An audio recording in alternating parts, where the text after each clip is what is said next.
भगवान श्री सत्यनारायण की कृपा से वह आनंद से परिपूर्ण हो गया और नाव को प्रयत्न पूर्वक संभालकर उसने अपने देश के लिए प्रस्थान किया। साधु वणिक ने अपने दामाद से कहा, वह देखो मेरी रत्नपुरी नगरी दिखाई दे रही है। जिसके बाद उसने अपने धन के रक्षक दूत को अपने आगमन का समाचार देने के लिए अपनी नगरी में भेजा। तत्पश्चात उस दूत में नगर में जाकर साधु की भार्या को देखकर हाथ जोड़कर प्रणाम करते हुए कहा, उसके लिए अभीष्ट बात कही। सेठ जी अपने दामाद तथा बंधु वर्गों के साथ बहुत सारे धन धान्य से संपन्न होकर नगर के निकट पधार गए हैं।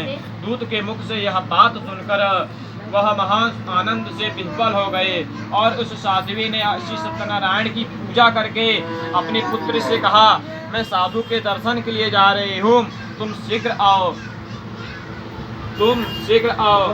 और इसके बाद माता का वचन सुनकर व्रत को समाप्त करके प्रत्याग करके कलावती कन्या भी अपने पति के देखने के लिए दर्शन करने के लिए चल पड़ी। इससे भगवान सत्यनारायण रुष्ट हो गए और उन्होंने उसके पति को तथा नाव को धन के साथ हरण करके जल में डुबो दिया। इसके बाद कलावती कन्या ने अपने पति को न देख महान शोक से रुदिन करती हुई पृथ्वी पर गिर पड़ी। नाव का अदर्शन तथा कन्या को अत्यंत दुखी देख भयभीत मन से साधु वणिक ने सोचा, यह क्या आश्चर्य हो गया। नाव का संचालन करने वाले भी सभी चिंतित हो गए। तदंतर वह लीलावती ने कन्या को देखकर विह्वल हो गई और अत्यंत दुख से विलाप करती हुई अपने पति से इस प्रकार बोली, अभी अभी नौका के साथ वह दामाद कैसे लक्षित हो गया। न जाने किस देवता की उपेक्षा से वह नौका हरण कर ली गई। कलावती कन्या भी अपने पति के नष्ट हो जाने पर दुखित हो गए।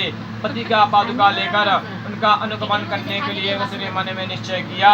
कन्या के इस प्रकार के आचरण को देखकर भार्या सहित धर्मज्ञ साधु वणिक अत्यंत शोक संतप्त हो गया और सोचने लगा, या तो भगवान सत्यनारायण ने यह दामाद के साथ धन धान्य भरी इस नौका का अपहरण किया है, अथवा हम सभी भगवान श्री सत्यदेव की माया से मोहित हो गए हैं। अपनी धन शक्ति के अनुसार मैं भगवान सत्यनारायण की पूजा करूंगा।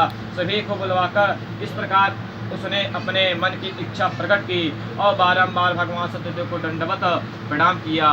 इससे तीनों के परिपालक भगवान सत्यदेव प्रसन्न हो गए। भक्त वत्सल भगवान ने कृपा पूर्वक कहा, तुम्हारी कन्या प्रसाद छोड़कर अपने पति को देखने चली आई है। निश्चय ही इसी कारण उसका पति अदृश्य हो गया है। यदि घर जाकर प्रसाद ग्रहण करके वह पुनः आए तो हे साधो, तुम्हारी पुत्री अपने पति को प्राप्त करेगी, इसमें संशय नहीं। कन्या कलावती भी आकाश मंडल से ऐसी वाणी सुनकर शीघ्र ही घर गई। उसने प्रसाद ग्रहण किया, पुनः आकर स्वजनों तथा अपने पति को देखा। तब कलावती कन्या ने अपने पिता से कहा, अब तो घर चले, विलंब क्यों कर रहे हैं। कन्या की वह बात सुनकर वणिक पुत्र संतुष्ट हो गया और विधि विधान से भगवान सत्यनारायण का पूजन करे।